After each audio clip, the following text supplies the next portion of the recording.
and welcome to another Scots Whay podcast. And we have a returning guest, someone we haven't seen for a while, Iain Maloney. Hello, Iain. Hello. Last time I think you spoke to us, when would that be? It was about 4 years ago. Yeah. 2016 when The Waves Burn Bright came out. That's right. Yeah. So you are back. And it's not just a case of popping over from the West End for you. You've got a new book out called The Only Gaijin in the Village, a year living in rural Japan. Not fiction. Not fiction. This is your life, as they say. It is. So tell us a little bit about the book. It is, I mean, as the subtitle very much says, it's about moving out to rural Japan. So I moved to Japan in 2005 and lived in and around the city. I got married to a Japanese woman in 2009, and about 2012 we started thinking we wanted to find a place, buy a house, settle down, and started looking around. I grew up in the countryside outside Aberdeen, and she grew up in the countryside in Gifu in Japan, so we both wanted to move away, so we started looking around, and in 2016 we found a place, we bought it, moved in, and almost immediately all kinds of weird and funny and stressful stuff started happening. So that was kind of the start of the experience. In terms of the book, a few years later, a guy I know who I worked with at a magazine got a job for a website called Gaijin, sent me an email saying, have you got any ideas, anything you want to write? And I said, I've got some stories. How about a column, a monthly column about living in the countryside? We can call it The Only Gaijin in the Village. And it sort of started from there. Did about 12 of those. They seemed to be going down quite well, getting a lot of hits, and so we decided to turn it into a book. So the first question is the definition of Gaijin. Gaijin, this is kind of a fraught subject. Gaikokujin in Japanese means foreigner, right. Literally person from other country. Gaijin is a shortening that some people really don't like because it can be taken to mean, it literally would mean outsider, right. But it can be othering. It can mean foreigner, but it can also mean like the way the Greeks used to use barbarian or right. something like that. It's like not one of us. Yeah. Which, not going into it because it's one of these huge linguistic and sociological arguments. I don't fully buy into the idea that it's as racist a term or as xenophobic a term as some people do. But my main reason for using it is that the joke doesn't work if it's the only Gaikokujin in the village. It's just a little bit too long. Yeah. Little Britain reference was too good to pass up. So. Absolutely. But throughout the book, there's exactly that. There's the confusion about language, confusion about the way things are done, social... all sorts of social themes and ideas that you have to to deal with. I was thinking as well, it begins in that you moved to rural Japan. I was thinking about what I thought about Japan, and to me it is almost, there's two different Japans at the front of your mind. You've got this very almost futuristic, Blade Runner type of big city that, and then you have something that's not just rural but almost from another age. And is that kind of true? No, both right. of those stereotypes, both of those extremes are kind of untrue in a sense. That sort of futuristic Blade Runner thing. There's a couple of streets in Tokyo and the other ones that are a bit films. like that. Yeah, there's the Shibuya crossing and things like that. And the sort of Last Samurai, temples in the hills, mist in the mountains. Those things do exist, but either they've become incredibly touristy, particularly in Kyoto, places like that, or they're just kind of sort of like the equivalent of the local parish church here or something like that. So locals just like, well, yeah, it's just our local temple, something like that. As with anywhere, the reality is somewhere in between. The cities are cities, they're not that technologically advanced. It winds up a lot of us that they're really not. The story I always tell to sort of get an idea of where the technology is missing, I guess, is there was a scandal a few years ago about people who are about 150, 175 years old still claiming pensions. Right. And what was happening was they were dying, their families weren't telling the authorities and continuing to claim the pension.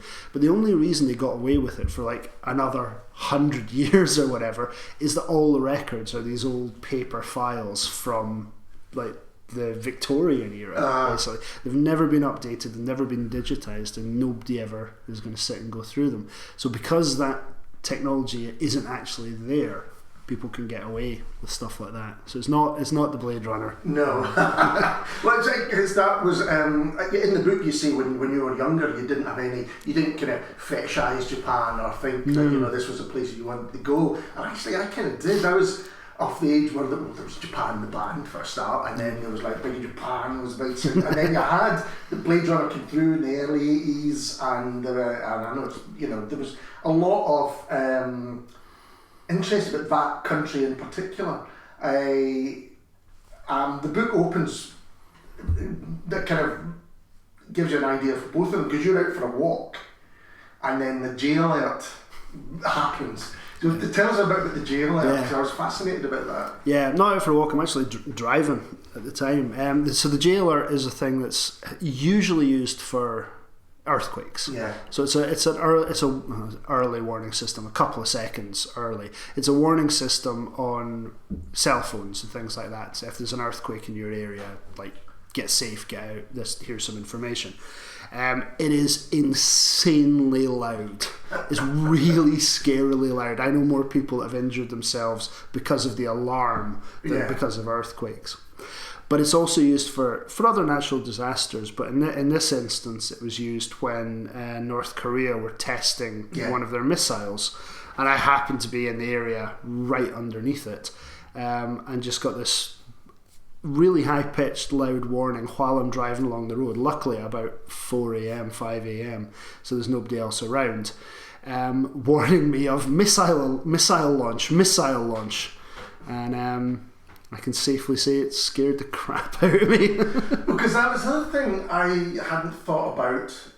We're lucky in this country that fear of nuclear attack is again something from my childhood in the 80s and all of that stuff. But I guess it's prescient. Yeah, it certainly was when I started writing this book. There's a couple of chapters in it that really dwell on that threat and on North Korea, because at the time of writing it, it was really heightened tensions. They were testing these missiles. Japan's got a really long bad history with North Korea abducting Japanese citizens and stuff like that, so there's no love lost. Although now it's kind of died down a bit, sort of. I don't know if it's anything to do with Trump's diplomacy or anything like that, but Kim Jong-un seems to be keeping quiet recently. So, but the later on in the book you talk about other public announcements, and this is one of the things that is very different from here, for instance, like that. So tell us a little bit about those. Yeah, they have these, I mean, it's not everywhere, but certainly where I am, they have these public address systems, and they kind of have a few functions. So you get music played at certain times, like at 5 p.m. they'll play music, which is sort of telling kids it's time to go home for dinner, which I, coming from here, find intensely creepy. Just the idea of, it's 5 o'clock, the government mandates that you have your dinner now. You should go home. Now, nobody actually pays that much attention to it. It's more just it's 5 o'clock, I don't need to look at my watch, that kind of thing. But there's that, for me anyway, and this might just be my outsider's misinterpretation of it, but this is how it feels to me, is there's a sort of, not fascism, but there's a sort of totalitarian controlling element underneath it, I feel, that is kind of bothersome in a way to me. Japan, that's not necessarily harking back to the Second World War or anything. Japan's always been quite a strong, militaristic, structured, hierarchical society, but it can also bring up some humour, some funny things when where we use it for, which isn't funny, is that where I am, the way they use it is often there's a lot of old people, a lot of elderly people, and some of them have dementia and they wander off particularly in the summer when it's warm in the evenings and in the early mornings, and they use it, to just say, Mrs. Such and Such has gone missing, she's wearing these clothes, if you see her, let us know. So it's used for that. But yeah, it reminded me of they probably still have it in large shops where it said, if someone is missing a child, could they come to this? Yeah. But it's an interesting, that whole section where you're saying about something that doesn't quite fit with me, and you say it's you if you're taking things with that whole thing, it kind of runs through the whole book. There's a lovely chapter on shyness, and I'm with you on this, so we'll talk about it in a bit. But shyness in Japan seems to be seen as a virtue. It's usually like that child is cute, or that child is bright, or that child is shy. It's seen as a definitely. I had it with my two Japanese nieces that when they were like, I don't know, 3-4 years old, that kind of age. I would come in, and they do it with a lot of men, but it seemed to happen more with me, that I'd come in and they'd scary, kawaii, and run away and hide behind their mum and cry. And instead of going kind of, don't be daft, come out, it's just Uncle Ian, there would be, that's so cute, look at her, she's shy. And it's not nice when it happens to you. It's not, it feels, I mean, I've got my sister here, she's had a kid, so I've got a niece here, and you don't like it happening one way or the other, but there's a sort of added element, or certainly I felt there was an added element of that. I'm already the outsider in that family, and my wife's family, the way they use Japanese is very, very rural. It's very casual. They're basically chuchters. Right. So it's not always easy for me to understand what they're saying. So there's already this kind of distancing element, and then something like that. I know it's just kids, and it's just kids, we'll dismiss it, but it still also does make you feel a bit bad, like, oh god, this again, maybe I won't go around. But you use it, and you do a lot of times kind of reflect what's happening back on yourself. Yeah. And you're saying that, as someone who's shy themselves, I'm the same at times, and people don't believe you, they think, how can you be, hail fell, well met, kind of thing. But, you have to sort of try and fight it, and it makes you think about how your own relationship with many things in the book, language is another one, as you say. You might speak, I guess it's like someone coming here, speaking English, being taught, we used to teach academic English for academic purposes, for instance, and then being dumped in the middle of Glasgow and listening to two locals having a chat about something. Yeah, kind of to go back to what you're saying with that about it sort of being a thread through it. There definitely is a big part of that. There are so many books written about Japan by foreigners that have moved there. Right. The majority of them are people who've just got off the boat. It's my first year. Oh my god, it's crazy. There's karaoke and there's sushi, and I don't understand everything. And then 12 months later, I'm going back home and I've got a job, and that's it. So one reason it took so long to actually write a book about being in Japan, I've been there 15 years, was partly to avoid that. But there's also a thing, and it happens more in print media and online than in books, but there's an awful lot of kind of Japan bashing, in a way, of going, this is different from where I come from, therefore it's wrong. Yeah. Oh really? That's interesting. Yeah. So you get kind of, this is how we do things in America, for example. It's not always Americans, but sometimes it's. Yeah. This is how we do things in America, and you're doing it differently, and I don't like it, so you need to change the way you're doing it. As a whole country. And that really winds me up, and it always has. I used to commute in the morning the first few years I was in Japan with a guy, and this is the reason I leapt on America as an example, because this guy was American, where for 20 minutes every morning he would tell me everything that had pissed him off about Japan the day before. And every day I'd get to work and go, well, why don't you leave? If you really hate it that much, why don't you leave? Nowhere's perfect. Yes, there are problems. There are problems in Scotland as well, but there are also positives, and I think the only way you can make a home somewhere is finding a somewhere you get more positives than negatives, Yeah. and finding that balance.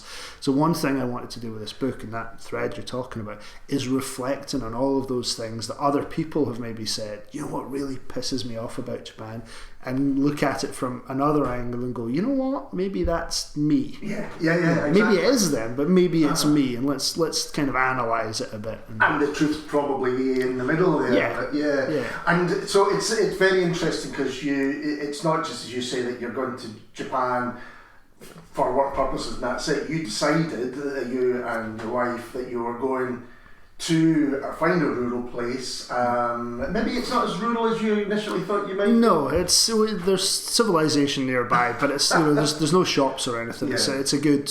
It's about a 10-minute drive to the nearest convenience store, further to a supermarket, that kind of thing. And you became the only Gaijin in the village straight away. So what was that? And what was the initial reaction? The initial from my neighbours was. I mean, you'd have to ask them, but from a lot of it was just sort of pleasantly surprised. I guess a lot of them they all kind of immediately came round, and as soon as they learned I could speak Japanese, there was like, oh, we can go and ask him 20 questions now. We'll go and talk to him.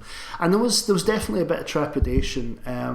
One neighbour told me that, so in that area, like not in my village, but in one of the nearby cities, there's a lot of South American workers come over to work for Sony and Toyota and those kind of companies, and so they've kind of made communities. And they don't always get on so well with the neighbours, just from things like when it's summer they'll have a barbecue and they'll turn the radio up and they'll have a bit of music, which for us isn't a problem, isn't bothersome. You know, if your neighbour's having a barbecue, of course there's going to be a bit of music and shout and stuff like that, but hopefully they'll offer you a beer and a sausage and some neighbours would still not be pleased, so it does happen, be pleased, but so some of my neighbours were like, oh, is he like that? Are we suddenly going to have 30 people turning up on a Sunday to have a barbecue? T-shirt, oh no, that kind of thing. But I very quickly, sort of, because I've been there a while, I was aware that this is probably what they were thinking. So I told them things like, I grew up in the countryside as well. We came here for peace and quiet. I want to work the land and grow some vegetables and that kind of thing. And I speak Japanese. I've been here for a while, so I understand the customs a bit more, and that sort of relaxed them a bit. And then as the months and now the years have gone by, they've been like, oh, yeah, he's not going to cause any trouble. So because there's a phrase, and I'm afraid I've forgotten it, but it's kind of means mucking in, or at least showing willing, that kind of thing, isn't there? And that's what you said at the beginning. Yeah, there's certainly a lot of that. There's a lot of, I mean, in my village, there's not a huge amount compared to other villages, but there are a lot of sort of duties that maybe in Scotland we used to have, and they've sort of been lost. But you're expected to volunteer and help out, keep the area tidy, and look after things if it needs done. And there's a sports day for the kids, so you volunteer for that kind of thing. So yeah, that's kind of interesting and fun, sort of being involved in that to an extent. I'm just very happy. Some other towns have got part-time fire brigades, and every man has to volunteer for those. And that was one of the questions when we looked at the house: is, do we have to do a fire brigade? No. Okay, great. We're in. So. Because at one point you become an honorary elderly woman. I do, yes. Yeah, they don't quite know what to make of me, because I'm the one. Japan generally is still quite traditional in terms of gender roles, but where I am, it's mostly retired couples, and they're set in those old ways. But I'm out hanging up the washing and that kind of thing, and they think that's just hilarious. But yeah, one of the jobs is cleaning all these duty jobs are split into men's jobs and women's jobs. The men will go and cut the grass by the river when it gets too high, and the men will go and collect the rubbish, and the women will do things like cleaning the meeting hall. Meeting hall in the middle. Again, not that dissimilar from what used to happen, but in some places would still happen. Exactly, but because because my wife's a nurse, she does night shifts and things like that, and also because sometimes there are roles that she absolutely has to take on because of the language. So if there's stuff that involves money and things like that, it's just a lot easier for her to do it. So the trade-off was, well, if I'm doing these jobs, you're going to go and do all of these, and one of them is cleaning the meeting hall, which is, as I say, it's, in our team it's 2 elderly women and me, and they just think the sight of me with a hoover is hilarious to them. So. But it's a lovely scene because there's a lot of humour in the book anyway, coming from situations, but also deliberate humour as well. And I think they discuss, well, maybe we should have we should have added a non-Japanese person and said, oh, what would we cook for them? Which is a lovely line like that. But what was interesting is that there seems to be a culture of mild teasing that is quite an acceptable. The humour in Japan is not very British. It's very similar to the British humour. There's a lot of sarcasm. There's a lot of dry humour. I mean, one of the reasons I sort of fell in love with my wife originally is that she's just dry and sarcastic, and I'd never really come across that. I mean, in another culture with another language, humour is often the hardest thing to get. But in Japan, once I tuned into that's what they're doing, I was like, I get this. This is just like back home. This is just, ribbing your mates and having a bit of fun and laughing at each other's misfortunes and my wife's family in particular. Yeah, there's some great scenes with the families where when you first meet them. Yeah. Because we should say as well, although it's about your time in Japan, you put it in context about how relationships started, about difficulties with visas and all of those kind of practicalities that, again, people who would never think about unless they experienced it. It's kind of interesting the way it ended up, but certainly for me, because it started off, as I say, as these like 800 word columns, and I say columns rather than blogs because they were deliberately based on those kind of old like Sunday newspaper columns used to get back in the day, which I loved and we've kind of lost with the internet. But they were just like funny scene, 12 of those.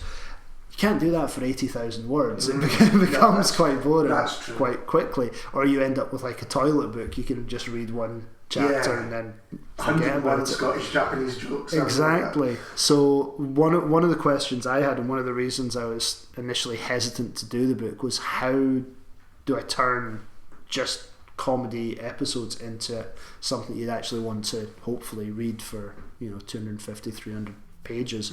So I pull in a lot of stuff from the past, a lot of anecdotes. It's sort of, we say it's a year, but it's not really chronological. It kind of is by the seasons, but it's much more thematic, things coming in that way, plus the odd bits where I get all lefty and pissed off about Tory immigration policies and that kind of thing. Absolutely. Which has, some of the reviews seems to have gone down quite well, but I'm waiting for the other shoe to drop on that one.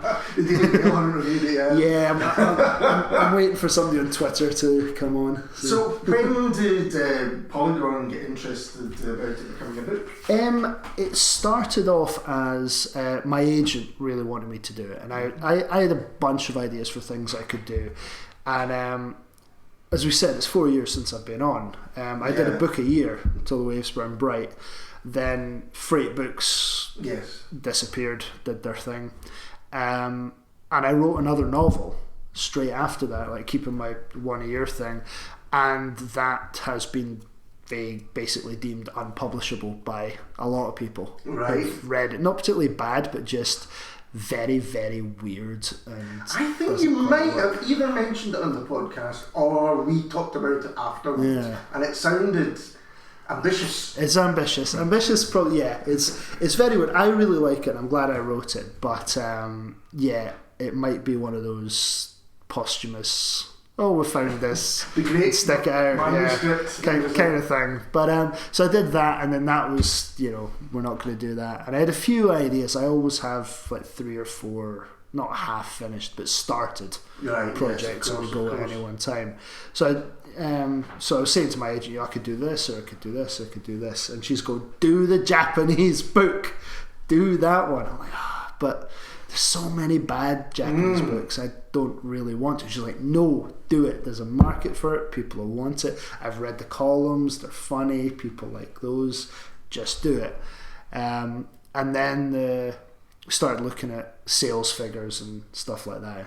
Get away from the artistic side to the cold hard business of it. And, lit fiction isn't selling all that well. And I'm really not ready to dip my feet into Tartan Noir yet. Yeah, I was going to say, you can have your Scottish detective character in Japan. Yeah, well, that what's it called, Giri Haji, that series has kind of screwed that now. We can't do that.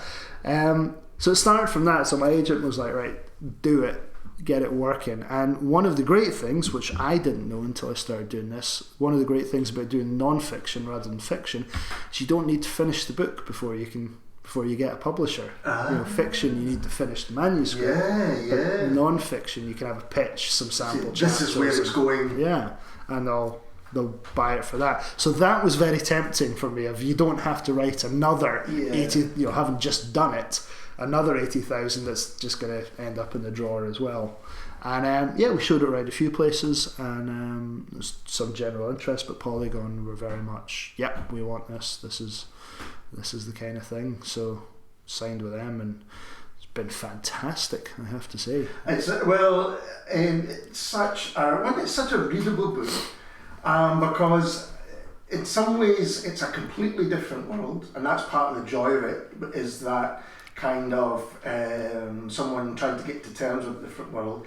But I think most people will have some idea of what that's like, whether it's just being on holiday or being in a different city or meeting a different family with a different culture. There is that kind of thing.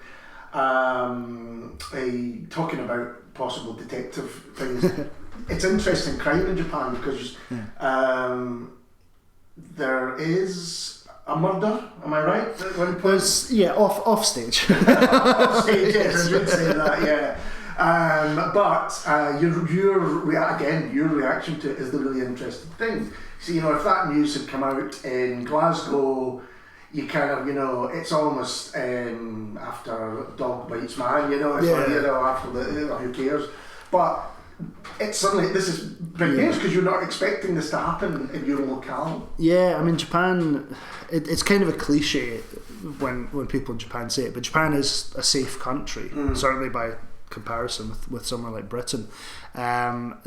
Japan is safe, crime rates are low, petty crime rates are very low. There's obviously things like they have Yakuza and that kind of thing, so there is crime, but the first year I was there, I left my cell phone on the top of an ATM machine when I was out drunk, and when I went back the next morning it was still there. That kind of low level petty stuff just doesn't happen. You can, if you're in a cafe by yourself, you can go to the toilet and leave your laptop and everything on the table, and it will still be there when you come back. Probably shouldn't say this on a recorded thing. I never lock my car because no one's going to come off with it. But this thing happened with the PA. We got this PA announcement that there'd been a robbery in one of the convenience stores in the general area, and somebody had been stabbed, and the guy was fleeing potentially in our direction, which was a bit frightening because you're really not expecting it, and really not expecting spaces in case anyone. Yeah, well, it's because where we live as well, there's those trees and things to hide in, but also the houses are all these sliding doors and cubby holes and crawl spaces, and you could probably hide there quite well. One of my favourite clashes of cultures happens at football match. Where you think that Scotland has been disrespected, and it almost kicks off. It does. Explain about that. That was a really laughing out loud, I have to say. That was a really weird experience. So this was it 2009? Scotland's played Japan twice in Yokohama, and I always get the dates wrong. I think it's the second one. I think it's 2009. It's not when we win the Kirin Cup, which is still our only trophy, and we're bloody claiming it.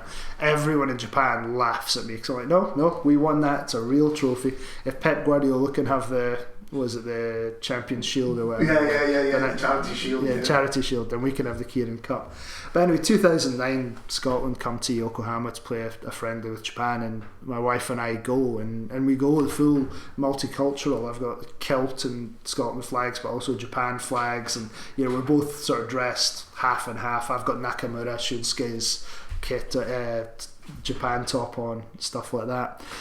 But yeah, we're sitting in Japan with the Japan fans because we bought the tickets there, and the Nissan Stadium is this insanely huge stadium. It's really bad for football. It's kind of like how I imagine the London Stadium. Yeah, there's huge tracks, so you're so far from the action. It was built for the World Cup in 2002, so there's like 50 Tartan Army away down the far end. You can hardly even see them, and the national anthems pipe up, and I'm not particularly nationalistic. I didn't even stand up when it started, and I was like, oh, Flower of Scotland, bit of nostalgia. And then the guy just over my shoulder starts booing, like probably boo. And I just feel this ire, like, what? This is a friendly, like, our countries have no beef. This isn't like a Scotland-England game or a Japan-South Korea game. So I get pissed off and stand up and start belting out the words. No one else around me, obviously. The Tartan Army's the further end. And at the end of it, he's like, oh, good singing. And I don't reply well, I should say. I just loved it because I can just imagine you're going to this seething, do you say, but not taking offence other than someone is being in your eyes offensive, and then he's it. Oh no, I was showing appreciation. Yeah, he was just arguing. No, I was showing how much I love Japan. It's like, that's not how you show. Patriotism isn't hating everybody else. That's not right. Throughout the book, you can reference your own favourite books. You've got Zen and Motorcycle Maintenance, which is a book I haven't read for ages. That's so good. Yeah, and also Kerouac and things like that. And it made me think, have those writers, are they known in Japan? Is Western literature, I guess, is what I'm asking, isn't it? Western literature very much is. In the early days of sort of Japanese modern literature, they were heavily influenced by Western writers. They'd study English literature at university. So you read somebody like Natsume Soseki, they'll actively talk about, kind of in the way, if you've read any Murakami books, he will always have like one composer or jazz artist that he talks about quite a lot in the book. That's a long-standing Japanese tradition in literature, but it used to be more about, I'm writing this novel while I'm thinking about this author. It happens a lot in Japanese crime fiction, where you'll have a character in the crime novel who's a big Agatha Christie fan, and will talk about, I learned this thing in this Agatha Christie book that might be useful in solving this crime. So yeah, there's certainly an influence there. I don't know now how much. I think Japanese literature now is, not now, but Japanese literature is kind of so rich and so strong. What we see in the West translated into English is like the tip of the iceberg. Very little actually translated. There's so many good things that should be. And it's like our literature is, it's much more of a conversation with itself. These writers influence each other, and there's somebody like Furukawa Hideo writes a book that's influenced by Murakami Haruki. He's grown up reading him. There's a lot of that kind of thing going on. But saying that, my Japanese isn't good enough that I can really read these things well in the Japanese. So this is just again going on. I made me think about this book perhaps being translated into Japanese, and that might be. I'd love to know what people thought about it. It could be fun, yeah. Somebody got in touch on Twitter. They translated a paragraph or two, and that was kind of weird to see it. And I'd be very hesitant about a translation into Japanese because of the humour and the way the humour works, and the way, because it's. The way I've written about it is a very sort of, as you said before, it's like a very Scottish poking fun in a loving way kind of thing. So my ideal translator for it would be a Japanese person who's lived in Scotland for a very long time and gets that side of things, because it could so easily be sort of nasty humour. It could look like nasty humour rather than playful. I can totally understand that, because there are bits where people are using humour against you, I guess, and you think, is that cruelty? Like, no, it's not cruelty. It's playfulness. It's fun. It's including you actually in the gag. Yeah. But I could see how, with the wrong translator or just the wrong interpretation, it could fall into something else. Yeah, it would worry me. That's when I kind of like other languages I don't know well enough. So if somebody wanted to translate it into Czech, for example, I'll be like, okay, I can't check it, but I know enough Japanese that I could read something and be like, oh, that's not quite what I meant, and that would. So another surprising thing for me, again, just not knowing it, not even thinking about it, and I would have, was the wildlife of Japan. You think of Australia as having things that can kill you around every corner. I lived in Australia very, very briefly.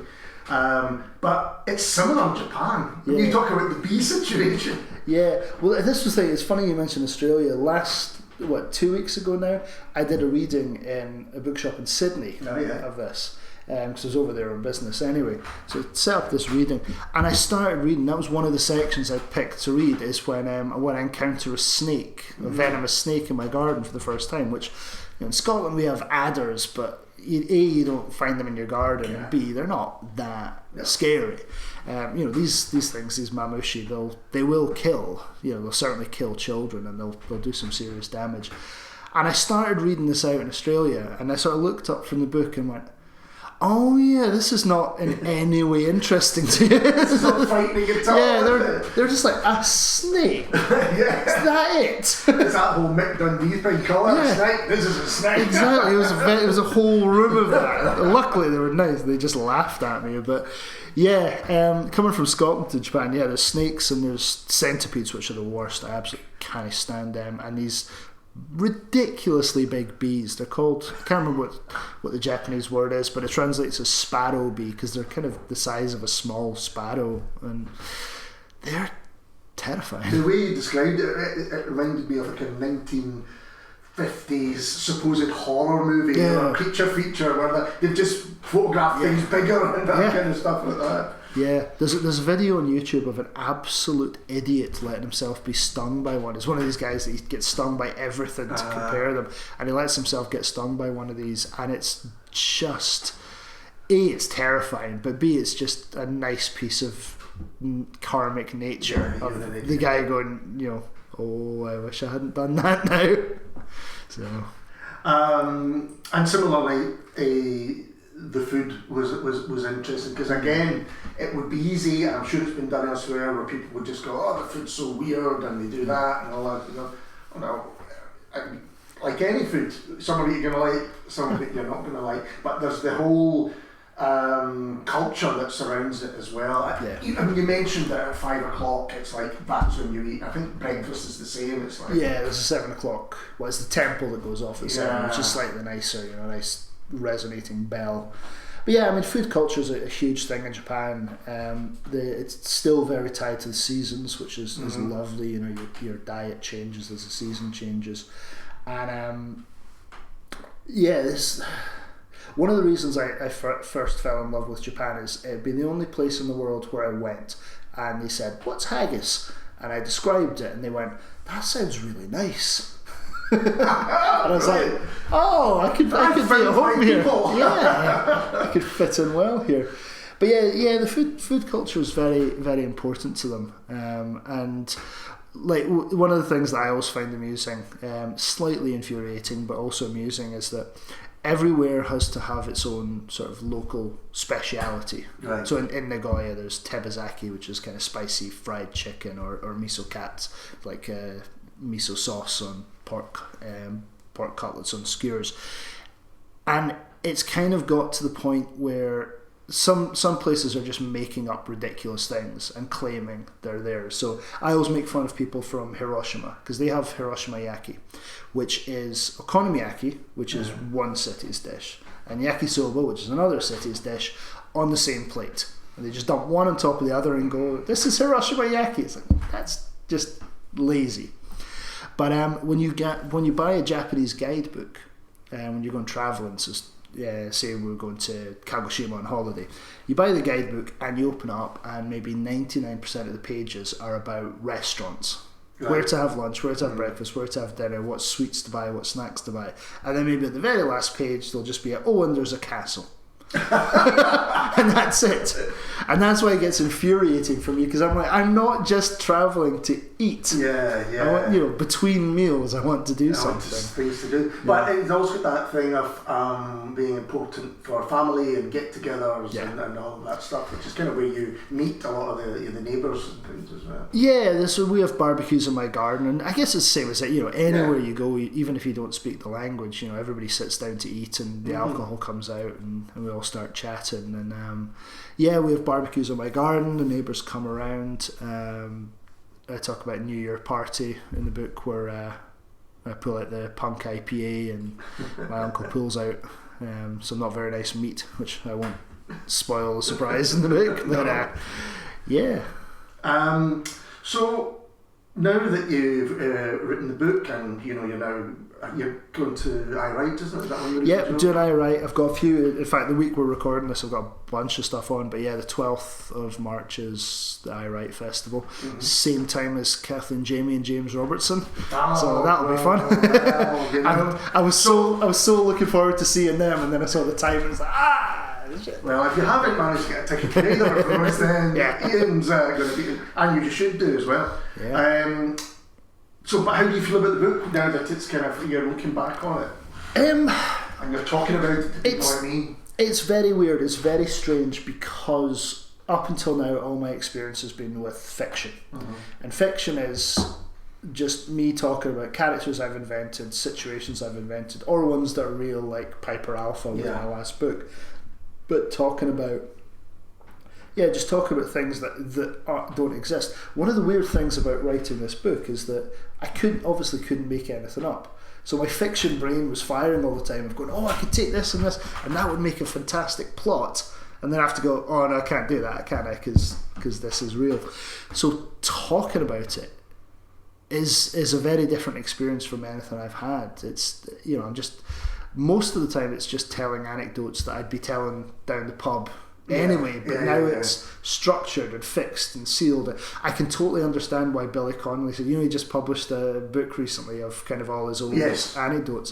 I can totally understand why he resisted it for so long, because now those anecdotes are fixed in concrete and they're set, and I need to find all new anecdotes now. Well, that goes on. Would you do, another year? Would you do something? Depends. Does it depend on the book? I definitely do something more about Japan. I've got a few ideas about travel books and things like that. But as you said, this book draws a lot on all my time in Japan. It's it's not just that 1 year. It kind of takes everything up to that to put it in context. Whereas the next book, I'd have much less material to draw on. I was thinking of it in terms of like a band, that you've got your entire lifetime to do your first album. You record that, you've got all the material, and then the record company's like, right, 12 months from now, second record, get it going. You're like, well, hang on. It's kind of that sort of idea. But I've got some stuff on the go. There's a long history of relations between Scotland and Japan, Scottish people going over there, like Alan Spence's book, Pure Land, about Thomas Glover and that kind of thing. So I'm kind of looking into that and researching. Yeah, because Alan Spence was the writer who I thought about when I was thinking about people who'd written about Japan. David Simon did as well. Beautiful book. But not that many I could put on. Not that many, not in that sense. No, there's, as I said, there's a lot of bad 1 year in Japan memoirs and stuff. But there's you get quite a lot of sort of haiku and poetry and that sort of thing. But in terms of specifically Scottish writers exploring Japan, there isn't isn't a massive amount, but there's a huge history there. Would you ever consider travel writing? I would certainly, yeah. Because I think you know you've got that lovely eye for detail, but also the kind of self-reflection. I think is kind of perfect for a travel writer. Yeah, it would be finding that new angle, the new way of doing it. As you say, you can't just. It feels to me it's not like you could go for a month, discover a place. You almost have to embed yourself in country, which you have. Well, Iain, thanks so much for talking to us about this. It's a terrific book. I really enjoyed it. Thank you very much, Alan. Thank you. And we'll be back soon with someone completely different.